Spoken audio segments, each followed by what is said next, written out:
terima kasih Pak Dika atas puji-pujiannya. Sebelum kita akan mendengarkan firman Tuhan, untuk para rektor bisa mempersiapkan diri. Ibu Neliana pembacanya Amsal pasal 12 ayat 1 sampai 28. Ibu Sarma Efesus pasal 6 ayat 1 sampai 24. Sebelumnya kita akan berdoa untuk firman Tuhan. Silakan Dr. Andri. Shalom Pak Apeng. Shalom. Shalom. Shalom Pastor Paul dan shalom Bapak Ibu semua. Mari kita berdoa mengawali pembacaan firman dan proses pengubahan firman ini menjadi rhema. Kita berdoa kepada Bapa yang esa di surga, Adonai Echad. Bapa di surga, kami berdoa agar para lektor yang nanti akan membacakan firman dan Pastor Paul yang akan menjadikan firman-Mu sebagai rhema mendapat berada di dalam hadirat-Mu dan kasih agape-Mu, dan dengan demikian kami akan mendapatkan rhema yang akan membimbing pikiran, perilaku, perbuatan, dan juga nanti doa-doa yang kami panjatkan agar selalu berbuah roh menurut rancangan-Mu Bapa yang maha tinggi di surga. Bapa di surga, kami mohon juga selalu perlindungan-Mu agar terhadap roh yang jahat dan kuasa kegelapan yang mencoba melawan proses ini. Bapa di surga, kami selalu mohon ampun atas dosa-dosa kami dan dunia. Kami berdoa dalam kuasa putra-Mu yang terkasih, Tuhan kami Yesus Kristus. Haleluya, amin. Amin. Terima kasih Dr. Andri. Silakan Ibu Neliana. Baik, terima kasih Pak Apeng. Salam Pak Apeng. Shalom. Pastor Paul, Bu Ana. Salam Pak Andri Hart. Salam Om Dika. Shalom. Salam Bapak Ibu semua yang hadir di Zoom dan di YouTube. Dan juga selamat berjumpa kembali untuk saudara kami yang akan menonton kembali siaran ini.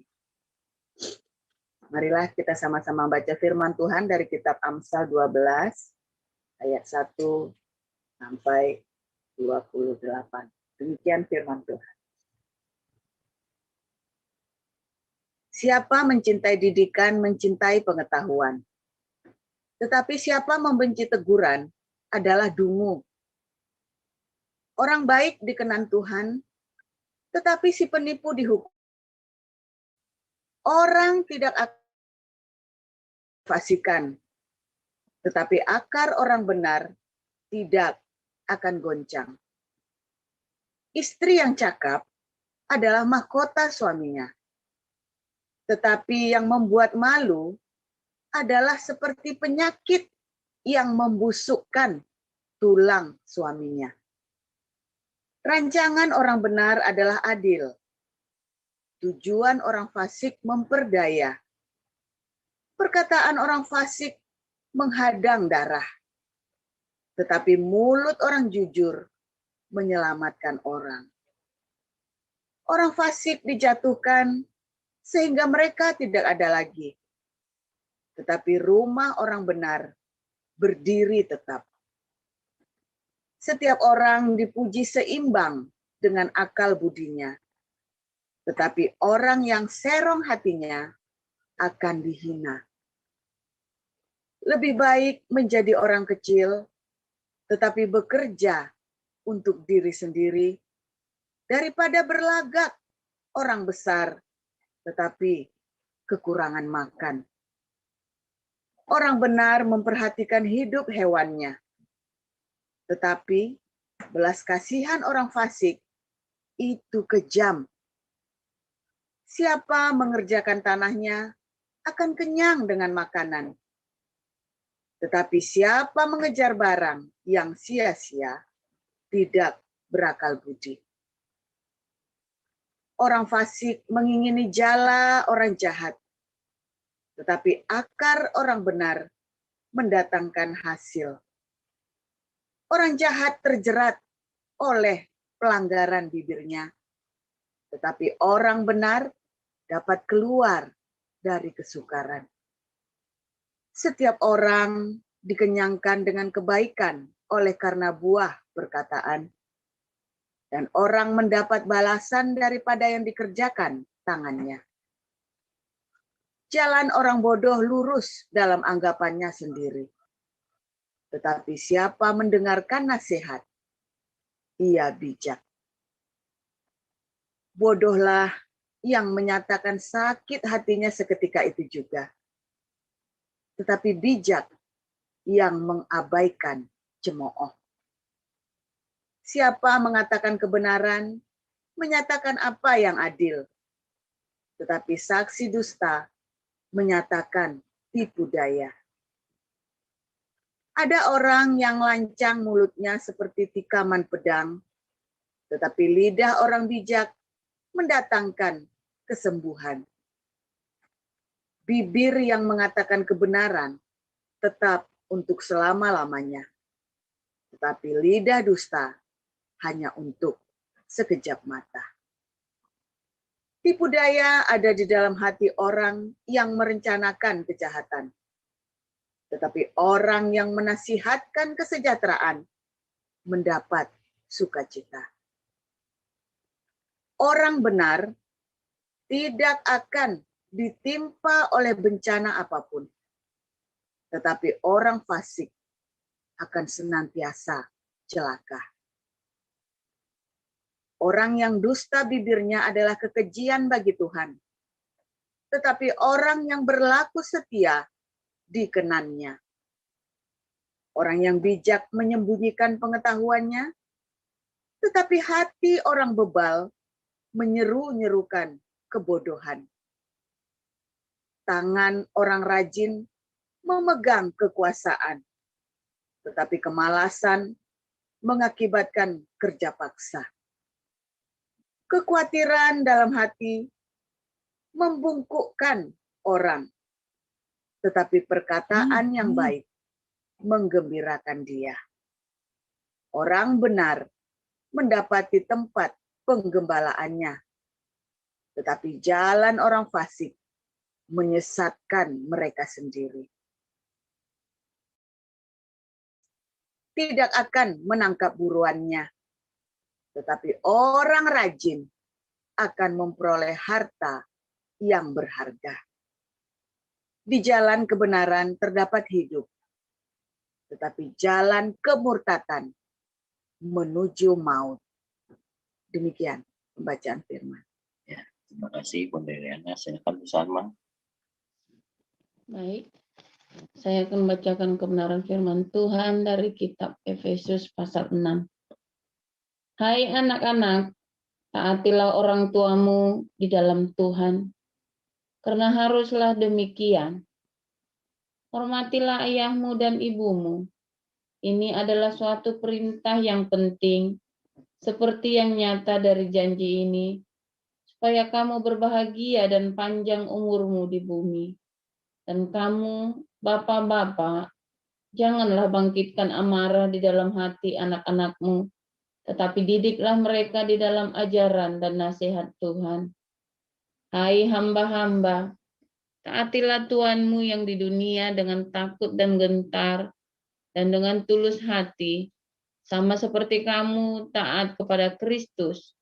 Jangan hanya di hadapan mereka saja, untuk menyenangkan hati orang, tetapi sebagai hamba-hamba Kristus yang dengan segenap hati melakukan kehendak Allah dan yang dengan rela menjalankan pelayanannya seperti orang-orang yang melayani Tuhan dan bukan manusia.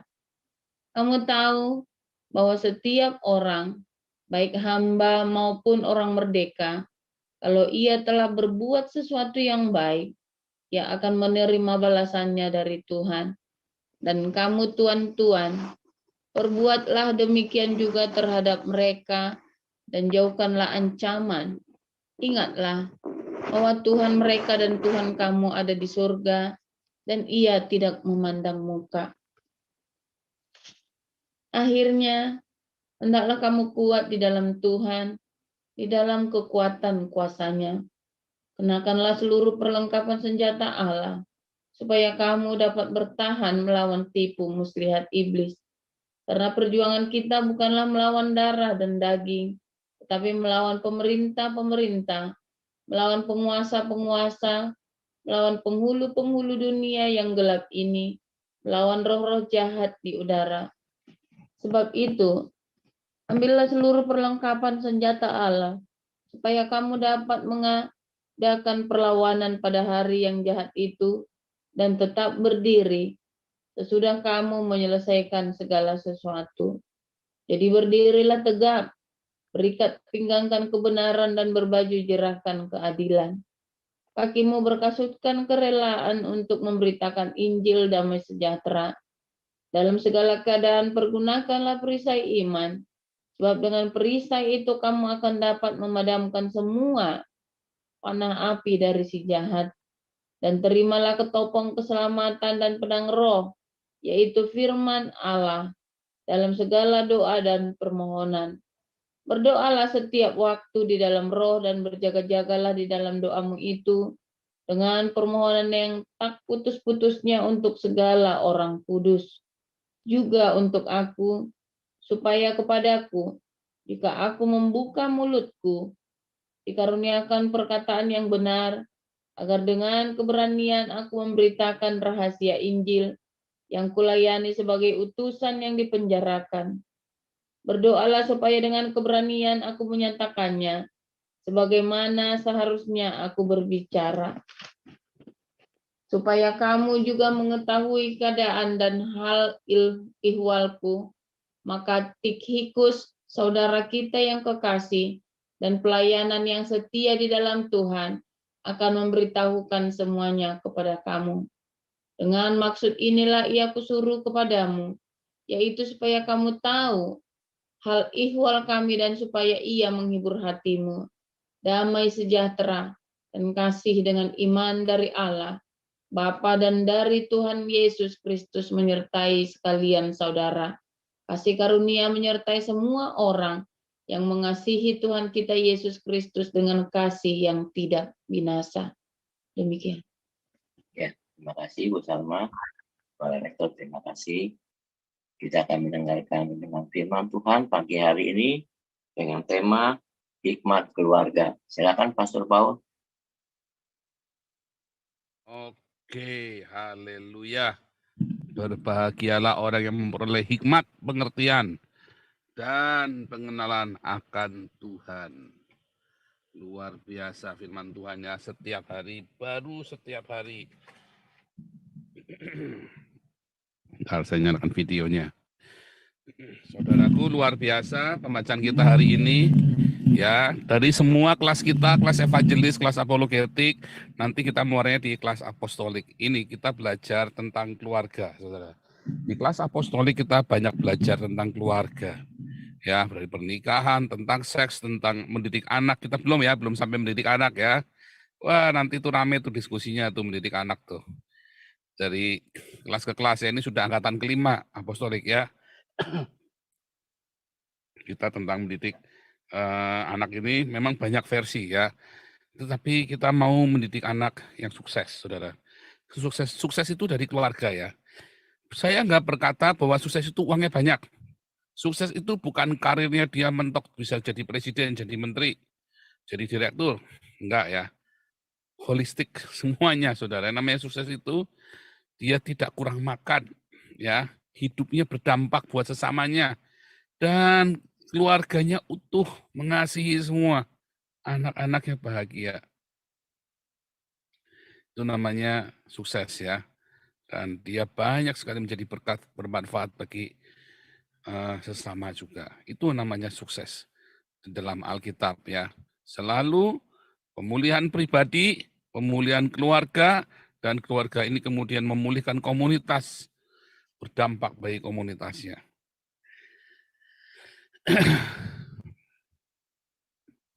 Karena banyak yang timpang ya, sukses pribadi tapi dia begundal buat orang lain. Atau sukses bagi orang lain, ya orang lain semuanya merasakan berkat dari orang ini, tetapi hidupnya sendiri Anaknya sendiri jengkel sama dia, sakit hati. Ya, istrinya aja kabur misalnya kan. Atau anak-anaknya narkoba semua bahkan. Saya nggak lagi nuduh Anda ya, tapi artinya kita lagi minta sama Tuhan. Kita lagi on progress ya. Apakah saya sudah sukses? Belum. Kita semua belum, saudara. Kita belum tuntas hidup kita semuanya. Karena sukses itu bukan hari ini, tapi saat kita mati nanti, saudara. Hasilnya apa? Nah, apa yang ingin orang ingat tentang Anda kalau Anda mati? Ya, kalau para itu tadi yang para mualaf penghujat itu ya kita ingatnya ya yang bidadari kalau mati ya kan. Kalau Anda mati, ya ada seorang hamba Tuhan di Semarang, luar biasa sekali, namanya Petrus Agung. Bagi keluarganya, dia diingat ayah yang baik. Bagi jemaatnya, waduh jangan tanya saudara. Ya, bagi orang-orang non jemaatnya yang bukan Kristen, yang ada di Semarang, ditangisi saudara. Karena zamannya beliau itu makan gratis, sekolah gratis, saudara. Pemerintah aja belum bisa ngasih, gerejanya udah bisa ngasih. Sekarang saya nggak tahu ya, sekarang saya nggak tahu. Tapi dulu dia begitu. Sekarang sudah lama nggak update. Bagi gereja lain yang terhisap jemaatnya yang pindah semua ke gereja dia. Wah ini pendeta sesat laknat, saudara, terkutuk masuk neraka. Nah itu yang dikenang sama orang setelah mati. Ini orang juga nggak bisa ngapa-ngapain. Ya masih hidup aja nggak bisa ngerubah. Nah makanya hati-hati. Anda ingin dikenang seperti apa? Saya sudah disiap apapun kenangan orang tentang saya. Ya, yang penting anak istri saya mengenang yang baik tentang saya, saudara. Saya nggak urusan orang lain. Serius ya. Paling penting istri dan anak saya. Ketika saya mati, mereka setiap ingat saya, ingatnya pokoknya yang indah tentang saya. Itu akan membuat anak-anak dan istri orang-orang yang saya tinggalkan itu akan melanjutkan hidupnya dengan pengharapan yang indah juga, saudara. Kalau dia mengenang hal yang buruk tentang seorang ayah dan seorang suami, mereka akan melanjutkan hidupnya dengan nightmare, saudara.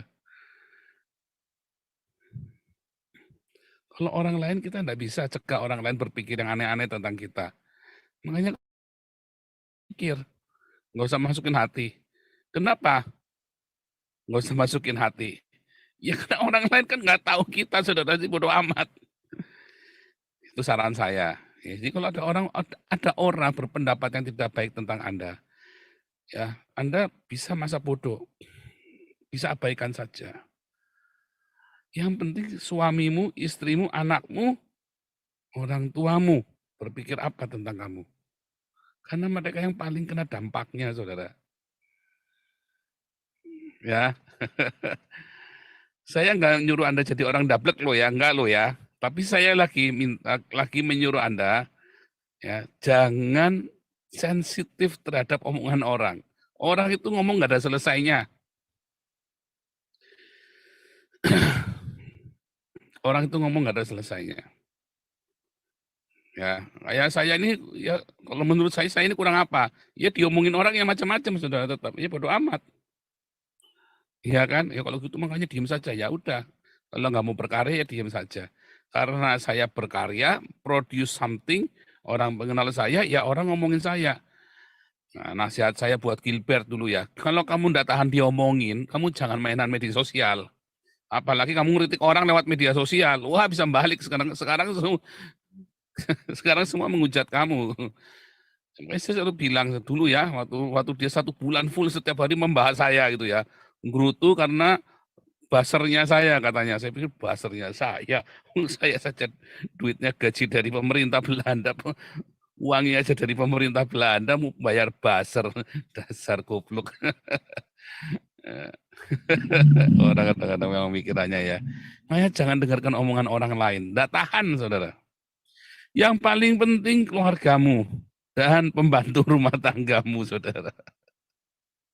Karena itu kan yang hidupnya setiap hari dengan Anda. Nanti Anda dikasih cyanida, Anda nggak tahu nanti. Ya, Bagaimana Anda memperlakukan orang-orang yang membantumu di rumah, di toko, di perusahaanmu. Kamu perlakukan mereka sebagai apa? Perlakukan mereka itu sebagai sahabatmu, sebagai orang-orangmu, sebagai keluarga, saudara. Disiplin tetap jalan. Sama dengan anak. Maaf ya, ini maaf nih. Ini saudara jangan, harus dengar baik-baik supaya Anda jangan salah tangkap. Anda kalau punya anjing, ya, anjing itu kalau nggak diajarin, ya dia akan buang kotoran di rumah, di kamar, di mana dia suka. Harus diajarin, saudara, dari kecil. Bahkan sudah besar aja bisa diajarin. Anjing sudah besar aja diajarin. Buang kotorannya di taman. Maka dia akan terbiasa buang kotor ke taman. Bisa diajarin anjing itu. Ya. Sampai Anda nggak bukain pintunya, maka dia akan buang kotoran di dalam. Ya, karena salahnya Anda, jangan digebukin anjingnya. Salahnya Anda. Masa suruh ngempet gitu kan. Udah dempet, udah nggak tahan, dia akan keluar di situ. Tapi kalau Anda disiplin, ya dia akan keluar ke taman. Diajak salaman, anjing itu sampai jadi kayak kita, sampai jadi kayak si yang punya ini loh. Sampai Anda bisa ngomong komunikasi. Anjing itu bisa diajarin, ya. Kalau Anda punya anak, Anda nggak ajarin, ya dia kan buang airnya di ruang tamu, saudara. Anak itu harus diajarin. Ya, seperti ngajarin punya anjing, diajarin. Kalau kamu ngajari dia dengan bengis, ya dia akan terkencing-kencing, saudara. Kalau kamu ngajarinya dengan cinta, dia akan menjadi anak yang menyenangkan. Goblok, duar, salah dikit, duar, gubrak. Nah, maka dia akan jadi terkencing-kencing, atau dia akan untuk menutupi rasa takutnya, dia akan memberontak, saudara. Anak kalau dari bayi sampai 6 tahun, dia insecure, 6 sampai 12 tahun, dia akan rokcok. Rokcok itu kurang ajar. Karena insecure. Walaupun Anda didik sabet, makin disabet dia makin kurang ajar, nggak tambah benar. Makanya anak disabet terus tambah nggak benar, ya tambah kurang ajar. Karena dia insecure, saudara. Rasa tidak nyaman, nggak aman di hatinya dia. Dia tidak percaya padamu. Jadi kalau Anda lihat anak Anda mulai nggak benar, terus dia disabet, tambah nakal, tambah bandel, itu salahmu, saudara, bukan salah anak itu loh. Ya. Jadi ingat, hati-hati, saudara. Kalau Anda gagal sampai usia 12 tahun, 12 sampai 18 tahun dia akan jadi rebel, saudara. Berontak, jadi preman di sekolahnya, free sex, narkoba, dan segala macam. Anda gagal, berdoa saja. Wah, pasrah, mau apa lagi pasrah. Dulu kita bahas ya, bolak-balik saya selalu ingatkan, saudara. Lalu Anda mau nekan, Anda mau tekan, nggak bisa, dia harus saya tekan, harus saya didik. Udah terlambat, nanti malah Anda jadi musuh.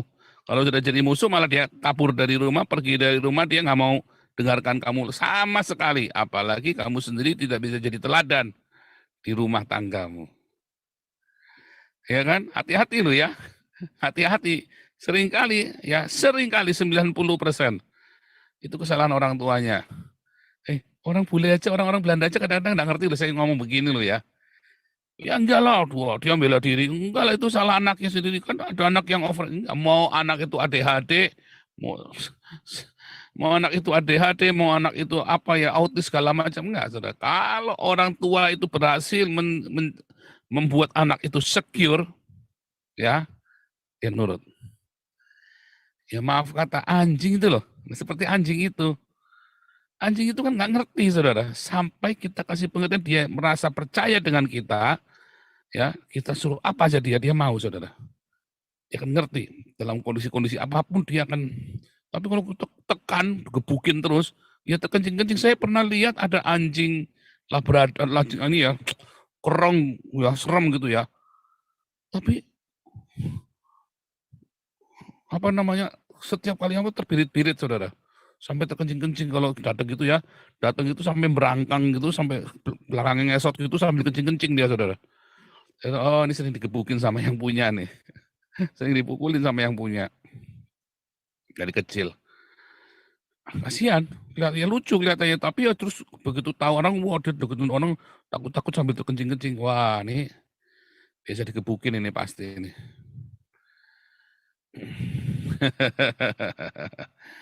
Hati-hati ya saudara ya.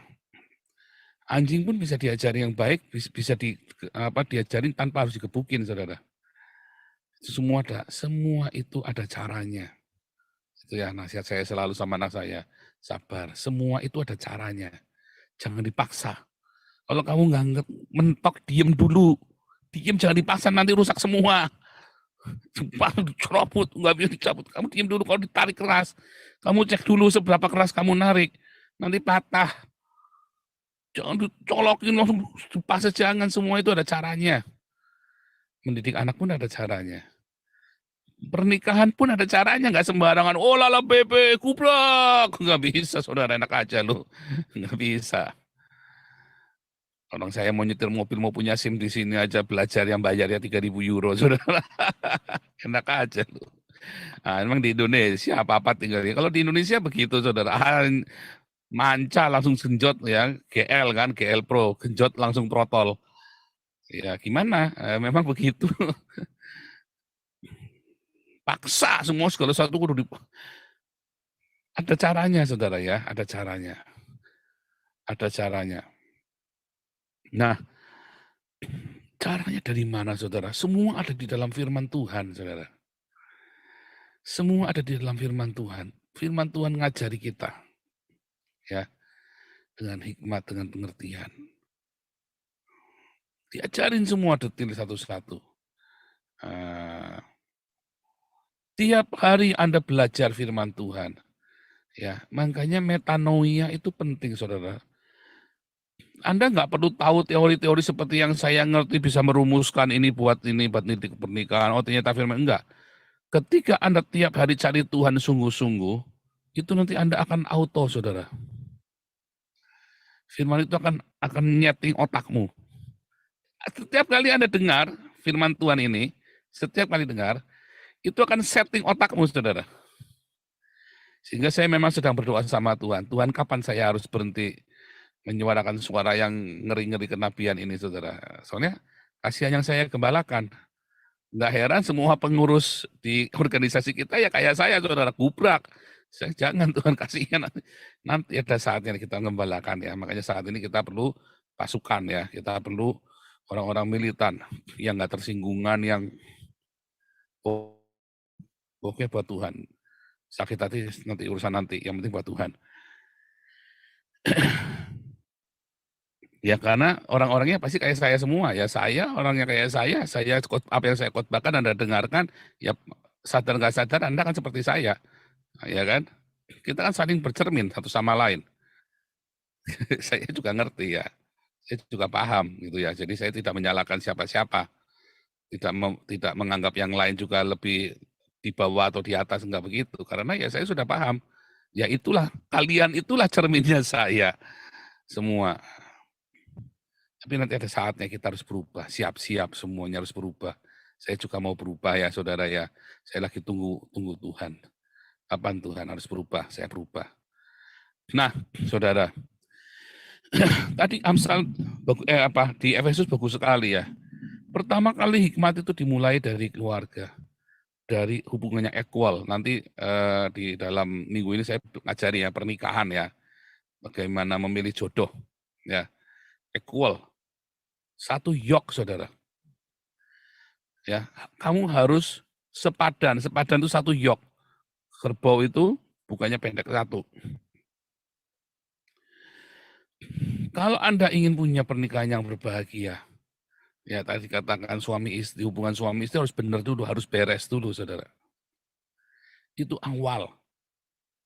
Kemudian orang tua dengan anak harus beres. Tadi balik lagi, jangan dipaksa ya saudara. Jangan dipaksakan. Kalau Anda mentok, Anda diam dulu, mundur. Tarik, mundur, diam.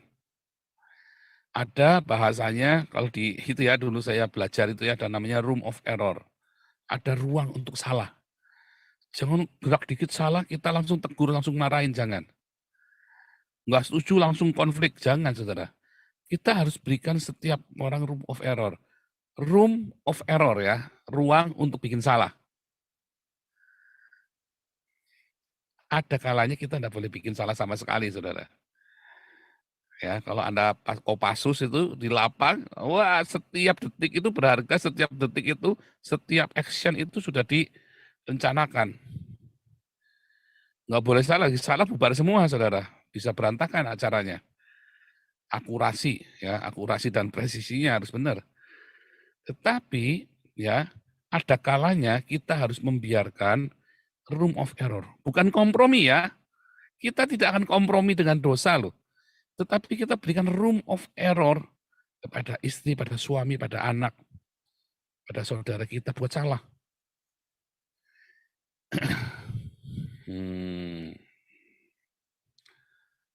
Bila mana saudara? Kapan? Setiap hari.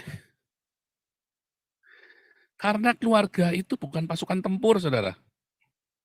Nah, ini ada beberapa keluarga dari militer yang terbiasa dengan militer mendidik anaknya dengan cara militer. Wah, kasihan, saudara. Kasihan.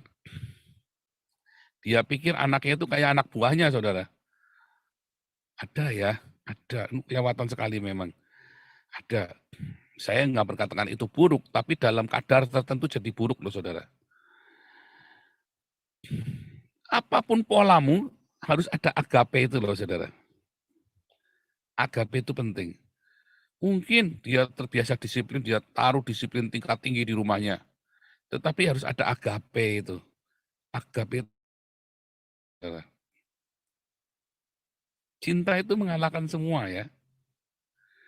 Kemarin kita belajar kan, kalau kasih itu, cinta itu menutupi banyak sekali pelanggaran dan perbuatan-perbuatan yang konyol, saudara. Karena cinta. Baik perbuatan yang kemarin kita bisa ngampuni karena cinta. Maupun perbuatan di masa mendatang mencegah melakukan hal-hal yang buruk di masa mendatang. Dendam, ya atau ya perbuatan-perbuatan konyol karena kita punya cinta. Cinta itu melimpah dalam hati kita. Kita selalu ingat Tuhan pun baik sama kita. Apapun caramu mendidik di rumah, pola budaya apapun, karena tiap kultur beda-beda. Orang Tionghoa punya kultur sendiri, orang Tionghoa pun antara orang suku Tionghoa beda-beda. Orang Batak punya kultur sendiri, orang Jawa sendiri, orang Bali punya kultur sendiri. Apapun kulturmu, harus ada agape di situ, di dalam rumah tanggamu. Masalahnya kalau ayah dan ibu nggak punya agape, punyanya eros. Dari awal cintanya eros, saudara. Cintanya hanya nafsu, hanya hawa nafsu. Roman-romanan. Maka anak itu jadi bikin ribet. Dia bikin anak cuma buat anak-anakan supaya kelihatan happy family. Hans Christian Andersen, saudara. Akhirnya mereka berbahagia punya anak. Tetapi mereka anaknya kasihkan babysitter. Oh, hati-hati, saudara. Jangan-jangan Anda begitu kali di rumah. Hati-hati, saudara. Kamu tidak mendidik anak sebagai karunia dan kewajibanmu dari Tuhan, ya, konsekuensi dari cintamu, tetapi kamu melihatnya sebagai beban. Banyak saya ngelihat ya, hati-hati. Apa yang tidak kamu lakukan, yang seharusnya kamu lakukan, tidak kamu lakukan kepada anakmu, ya, perhatian, cinta, pelukan, selalu ready dimanapun dia membutuhkanmu. Kamu akan tuain nanti, dan kamu nggak bisa balik lagi. Anda bisa bersandiwara kepada orang, apa gunanya? Nah itu tadi, apa gunanya sukses? Anda kelihatan sukses di luaran, di dalam hancur babak belur. Apa gunanya, saudara? Kalau saya mah memilih untuk nggak munafik ya, ayo kita perbaiki di dalam.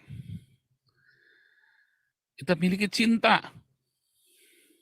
Anak adalah konsekuensi dan buah dari cinta. Sehingga anak itu kita kita didik dengan baik, saudara. Saya nggak boleh anak saya kasih ke babysitter, nggak boleh, saudara. Saya bilang nanti senyumnya, nyeringainya kayak babysitter loh. Kalau babysitternya cantik, ya kan, manis, masih mending, saudara. Ya kan, Wah kalau gitu saya nanti punya babysitter yang cantik. Oh iya saudara, punya babysitter yang bisa cantik, ngomong anak sama ngomong bapaknya, mati lo, pusing-pusing dah lo, pusing saudara. Yang penting itu jangan kasih babysitter, bukan masalah babysitter yang cantik apa enggak. Nanti dia bukan babysitterin anakmu, babysitterin suamimu juga nanti. Oh jangan saudara. Mereka itu hanya membantu saja kalau tidak repot, saudara, kalau lagi repot. Makanya oma dan opa itu penting ya. Itu nanti ada peranan oma dan opa ya. Berbahagialah Anda yang masih punya kesempatan melihat cucu dan diberi kesempatan mendidik cucumu. Berbahagialah. Ya, saya berdoa supaya saya masih sempat mendidik ikut mendidik cucu saya. Saya berdoa ya kalau Tuhan kasih karunia. Berbahagialah saudara. Supaya anak itu bisa maksimal, anakmu, dan si anak ini, anak-anaknya keturunanmu bisa dididik dalam keluargamu yang benar. Bukan dikasih ke babysitter. Ya, nah itu pola di dalam rumah tangga. Hati-hati saudara, hati-hati. Kewajibanmu. Kewajibanmu itu bukan karena beban, tetapi karena cinta, hasil dari cinta. Dan kamu punya kewajiban yang menyenangkan. Ya kan?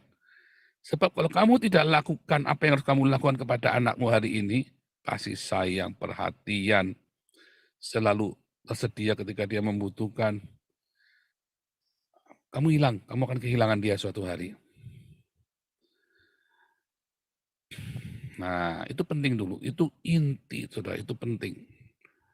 Ya. Anda lewat, selesai sudah, makanya ikutin kelas apostolik ya, sampai tuntas ikut pelajaran nanti. Kita juga nanti ada pelajaran konseling juga ya, tentu saja ada pelajaran psikologi keluarga. Tapi nanti kalau di yang kelas ini seminari online, kita ada psikologi ya, padat kita tentang psikologi, banyak. Psikologi umum, psikologi keluarga, termasuk konseling ya, ada psikologi konseling. Jadi memang benar-benar kuliah ya, memang namanya kuliah. Tapi kalau yang di kelas kita apostolik, hanya pengenalan saja supaya untuk membuka pikiranmu. Karena Anda kan harus mengembalakan komunitas, ya kan? Nah, yang paling penting saudara di dalam keluarga itu saudara, adalah Anda terbuka, bisa komunikasi lancar. Ya. Nah, yang paling penting Anda bisa komunikasi lancar, saudara. Kalau Anda lihat di Amsal 11, ya, tadi ya, yang Amsal 11 itu. Semua hikmat yang tadi baca neraca serong, ya, kejujuran, ya kan, terus apa namanya, Amsal 11, benar ya tadi Amsal 11 ya? 12 ya, sorry, makanya kok ini aneh, ini benar nih. Mencintai didikan dan mencintai pengetahuan, tetapi siapa membenci teguran adalah dungu, ya. Itu semua dari keluarga, saudara. Istri yang cakap mahkota suaminya, itu semua dari keluarga, saudara. Orang-orang baik itu semua dari keluarga didikannya. Nanti kita sambung ke ayat 6 lagi ya. Coba lihat ya. Kalau saudara melihat ya,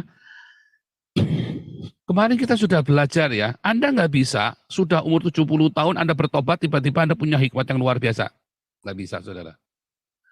Hikmat itu dimulai dari kecil, saudara. Dari keluarga, dididik oleh ayahnya dan ibunya menasihati. Didikan ayah dan nasihat dari ibu. Ya, dididik itu artinya juga dengan disiplin. Harus ada yang ditakuti. Ditakuti bukan takut ketakutan terkencing-kencing, tapi segan, respect. Lalu ibu ini ketika anak ini nggak tahan dengan didikan itu, ibu ini menasihati, saudara. Dengan lemah lembut. Begitu ya, itu penting tuh. Nah, dari mana kita ada kejujuran tadi ya, ada kejujuran di hati kita. Dari keluarga, dimulai dari keluarga. Nggak ada orang sudah biasa nggak jujur, tiba-tiba dia mau langsung jujur. Itu proses, saudara. Itu proses. Itu semua dari kecil, saudara. Itu saja ngerusaknya hanya dalam sekejap. Tetapi sudah ada Dia sudah tahu apa yang harus baik, apa yang benar, apa yang salah itu dari keluarga diawali. Kalau Anda gagal dengan anakmu, sudah. Jadi jangan ragu untuk ngajari anak-anak kita, kalau kerja itu yang jujur. Jangan mengingini yang bukan punyamu dengan cepat. Jangan, karena akhirnya kamu menghalalkan segala cara. Dan terus, itu tuh Anda harus ngomong dengan jelas, komunikasikan dengan jelas, saudara. Komunikasi itu, nah makanya komunikasi dalam keluarga itu dibangun dulu, saudara. Kalau Anda gagal dalam komunikasi, Anda nggak punya koneksi dengan istrimu, dengan anakmu, nggak bisa ngomong dengan jelas, Anda nggak bisa kan ngomong yang baik yang begini, saudara. Karena yang ini tuh harus ada teladan dan harus ada contoh-contoh dan Anda harus ngomong dengan jelas dan diulang-ulang sampai anak ini bosen tetapi dia tidak akan muak. Bosen tapi nggak muak. Ya, tak bosan-bosan dan dia tahu dan tujuan inilah. Ini orang karena bahkan ketika kalau Anda yang salah, ada cerita. Anak ini harus belajar yang jujur dari kita, kejujurannya kita juga. Ya, saudara. Nah, saudara, nanti di situ ada di dalam Amsal, di dalam Amsal yang 12 tadi, saudara, saudara akan melihat bahwa perkataan-perkataan itu, loh, saudara, omongan-omongan itu, ya, kelemah lembutan, ngomong yang bijak, tajam tetapi tepat, itu semua juga dilatih di rumah. Kalau anakmu ngomong salah diajarin, saudara. Enggak, ngomongnya enggak begitu. Kamu ganti cara ngomongnya. Oh, enggak bisa. Kamu ganti cara ngomongnya, enggak boleh begitu. Salah nanti kamu. Itu diajarin. Ini loh cara ngomongnya. Dicontohin. Oh, kan nanti tahu sendiri, enggak bisa. Anda kudu ngajarin, saudara. Ingat tadi di awal, kayak mendidik anjing pun begitu. Kalau Anda bisa didik anjing tanpa harus gebukin anjing itu, saudara. Ya, Anda akan ngerti yang saya ngomong, saudara. Didik anak pun juga begitu. Tanpa Anda harus gebukin dia, saudara. Jangan salah dikit, gusar, gebukin. Salah dikit, gusar, gebukin. Ya kan? Keluarga rame terus ini, wong tiap hari sih anak nangis gantian nangis digebukin. Nanti suami istri bertengkar. Nanti besok lagi anak nangis. Setiap hari mesti dengar anak nangis. Mesti setiap hari lihat orang wak. Wah, setiap hari orang berteriak di rumah nggak enak loh, saudara. Itu juga gangguan loh. Itu juga gangguan. Ya. Nah, kita balik ya ke Efesus 6, saudara. Perang kita bukan melawan darah dan daging. Anda taunya dari mana? Dari rumah, saudara. Kalau di rumah Anda biasa dengan kekerasan, kayak saya dulu ya, pukul, jangan takut, apa, atau begini. Akhirnya kita terbiasa dengan kekerasan. Saya begitu bertobat, saya menghindari kekerasan. Tetapi karena hati ini sudah dipenuhi dengan kekerasan, tiap hari saya melihat orang berkelahi di rumah. Baik ayah saya berkelahi dengan ibu saya, maupun ketika ayah saya ngebukin preman kampung itu, saudara. Saya ngeliat tiap hari kekerasan itu. Dan ceritanya tiap hari ya heboh nih ya, tentang kekerasan. Itu sangat meracuni saya, saudara. Dan itu nggak enak sekali. Nggak nyaman sekali. Itu rasanya seperti orang ditarik-tarik ya. Satunya saya ingin lembut, ingin murah hati. Satunya bilang keenakan dia, harus saya hantam, harus saya habisi, harus saya...